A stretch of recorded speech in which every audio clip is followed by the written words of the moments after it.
Ini adalah Redmi Note 8 yang sudah saya pakai kurang lebih 5 hari sampai 1 mingguan. Normal ya untuk saya pakai sosmed, Facebook, lalu buka IG, dan lain-lain. Yang tidak saya lakukan di HP ini cuma WA ya, WA dan M-Banking itu saya tetap gunakan di Samsung Galaxy S10. Kalau di sini cuma untuk hiburan aja, multimedia, dan juga main game. Gamenya Mobile Legends aja. Nah, ini mungkin karena saya kurang teliti ya waktu ngecek HP-nya. Ketika menampilkan warna abu-abu, itu di samping sini ada semacam shadow. Ini menggaris di layar kamera mungkin kelihatan ya. Ada shadow di bagian sini. Dan anehnya ketika saya cek waktu itu menggunakan biasa ya pengecekan di Xiaomi itu kan ada beberapa cara, contohnya yang ini kalian ketik di versi kernel untuk memunculkan menu CIT test atau FQC test. Di sini semua hampir bisa dites. Saya lakukan semuanya ya. Jadi untuk pengetesan misalnya saya cek untuk color. Nah, di sini ketika menampilkan warna merah, shadow yang tampil di layar sini menggaris itu tidak tampak sama sekali.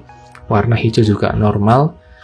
Ya, untuk saat ini sih shadow-nya tidak mengganggu dan itu tidak kumat-kumatan ya. Jadi bukan shadow yang menyebar.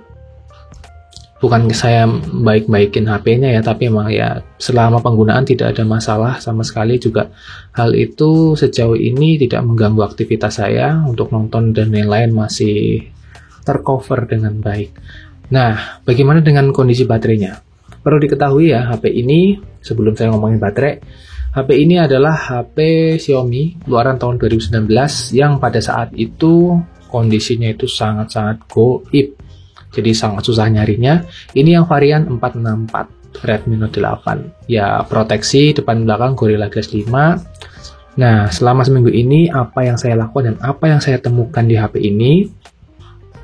Yang paling menyenangkan tentu saja adalah Gcam. Ya, Gcamnya saya menggunakan LMC 8.4. Ini cukup mengagumkan dan menurut saya kalau mau bandingin hasil kameranya nih, Gcam sama Galaxy S10 yang saya pakai buat ngerekam untuk fotografi, S10 sih harus mengakui ya.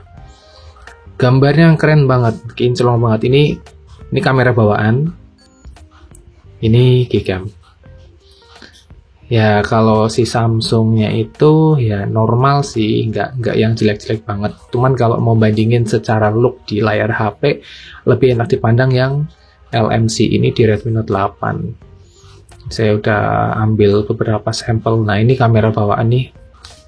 Kamera bawaan kayak gini ya, biasa. Nah, kalau yang LMC itu terasa lebih ya siap posting aja, enak dilihat gitu. Nah, ini yang biasa, kamera bawaan. Ini yang LMC, kerasa banget bedanya. Dan karena ini kamera tuh EP-nya ya, atau open, ketika ngecek dengan open kamera kayak gitu, possibility-nya itu udah full. Jadi mau pakai Gcam apa aja, sejauh itu mendukung di chipset Snapdragon dan HP-HP non Google Pixel itu masih bisa digunakan di HP ini. Cuman sayangnya nih, kalau foto di siang hari saya rasa dengan berbagai berbagai macam settingan config yang ada di sini, saya rasa masih lebih bagus di Samsung Galaxy S10. Kalau di sini kamera bawaannya aja udah cukup, jadi kalau siang hari nggak perlu pakai Gcam karena cahayanya cukup. Ini juga fitur HDR-nya ya di kamera bawaan itu udah bagus, jadi tidak membutuhkan Gcam kalau misalnya kalian jalan-jalan gitu. Siang hari itu udah bagus banget.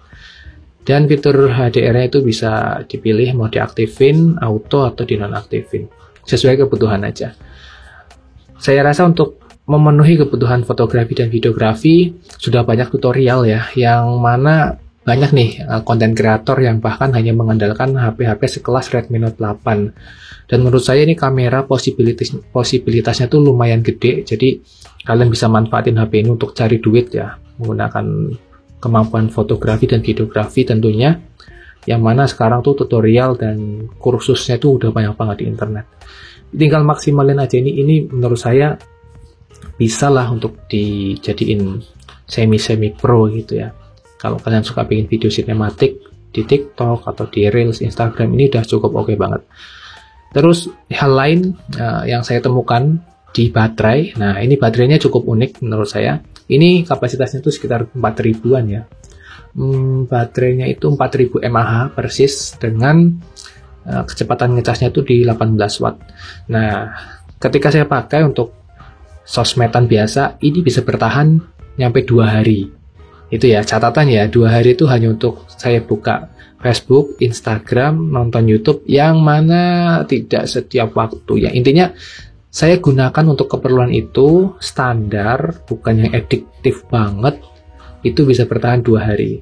2 hari itu intinya dari jam 7 pagi hari ini nih misalnya, terus nyampe sore, nyampe malam, besok paginya tuh baru ngecas lagi. Tetapi saya tidak full seharian mainin HP. Intinya HP ini dipakai sesekali, kayak gitu masih nggak bocor. Jadi kalau HP kan ada beberapa HP second itu yang misalnya udah kita pakai nih sampai jam 12 siang, terus kita nggak mainin HP-nya, kita kunci aja, tiba-tiba baterainya udah ngedrop aja di 18 atau 15%. Nah ini nggak, bahkan ini udah kurang lebih 2 hari lebih saya nggak pakai HP ini, baterainya masih tetap masih ada isinya. Jadi saya bisa katakan untuk kemampuan baterainya masih lumayan sehat. Mungkin untuk baterai health-nya tidak di atas 90%, ya sekitar 85-an lah. Nah ya, kalau buat ngegame, ini buat ngegame ya, sejauh ini sih Mobile Legends misalnya kalian bermain rank itu hanya 4-5 game aja. Nah itu yang unik itu tuh, kalau buat sosmed masih bisa bertahan cukup lama, tetapi kalau buat Mobile Legends tuh hampir sama kayak ini Samsung Galaxy S10 yang nggak bisa bertahan lama. Dan untuk main Mobile Legends masih nyaman. Saya katakan ya, nyaman itu bukan berarti bagus banget, bergantung dengan kualitas jaringan ya, ngaruh banget. Kalian kalau misalnya cuma pakai jaringan WiFi, yang mana WiFi-nya misalnya pakai merek tertentu yang udah terkenal lumayan lemot, pingnya jelek, pasti nggak enak banget. Nah, bisa dibantu pakai sinyal seluler. Itu aja. Dan untuk hardware yang biasanya kan ada tuh kalian atau kita beli HP second baru ketahuan, oh ternyata ininya rusak, ternyata ininya baru ketahuan di kemudian hari. Sejauh ini semuanya normal, nggak ada kendala sama sekali.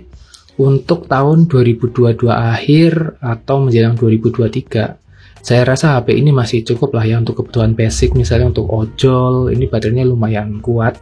Terus untuk kalian yang mungkin biasanya nyari cuan lewat HP, dan HP ini bisa nih dijadikan sebagai HP tempur. Saya rasa ini HP tempur banget sih, karena bisa diajak buat ngapain aja sebenarnya. Ya untuk kebutuhan basic sosial media ini masih bisa mengcover dengan baik. Terus misalnya nih kalian mau oprek custom ROM ya dan lain-lainnya, itu ini sangat memungkinkan dan bisa banget di HP ini. Dan kayaknya itu aja sih, sejauh ini saya nggak ada kendala sama sekali ya untuk HP ini. Jadi kalau ini mau saya jual, nanti saya kasih linknya di kolom deskripsi ya, biasa di toko saya, di toko ijo. Kalian yang minat-minat aja, jadi misalnya nego ya, negonya kalau kebangetan ya nggak akan saya kasih ya. Jadi buat yang berminat dan serius aja, HP ini saya jual. Semua kameranya normal, hardware normal, speaker normal, jaringan normal ya, udah saya tes. Untuk SIM cardnya juga dua-duanya bisa aktif, SIM 1 dan SIM 2, tentunya ini resmi. Untuk kelengkapan ada semua ya, dashboardnya ada, chargernya ori bawaan, kabelnya aja sih yang nggak ori karena udah rusak yang bawaannya. Untuk ngecas saya pakai charger AUG, itu cepet banget karena bisa masuk dengan pengecasan cepat ya. Pakai charger bawaannya ini belum saya pakai malahan, karena saya ada charger lain yang sekalian buat ngecas si Samsung Galaxy S10 ini.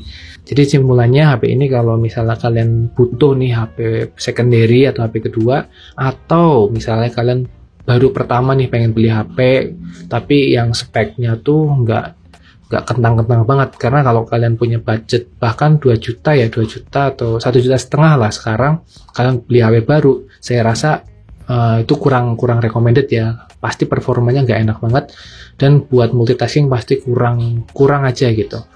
Nah, kalau kalian misalnya nyari opsi, ini salah satu opsi yang terbaik. Redmi Note 7, Redmi Note Kalau 5 kayaknya udah terlalu jadul ya. Redmi Note 8, Redmi Note 9 itu opsi yang cukup baik.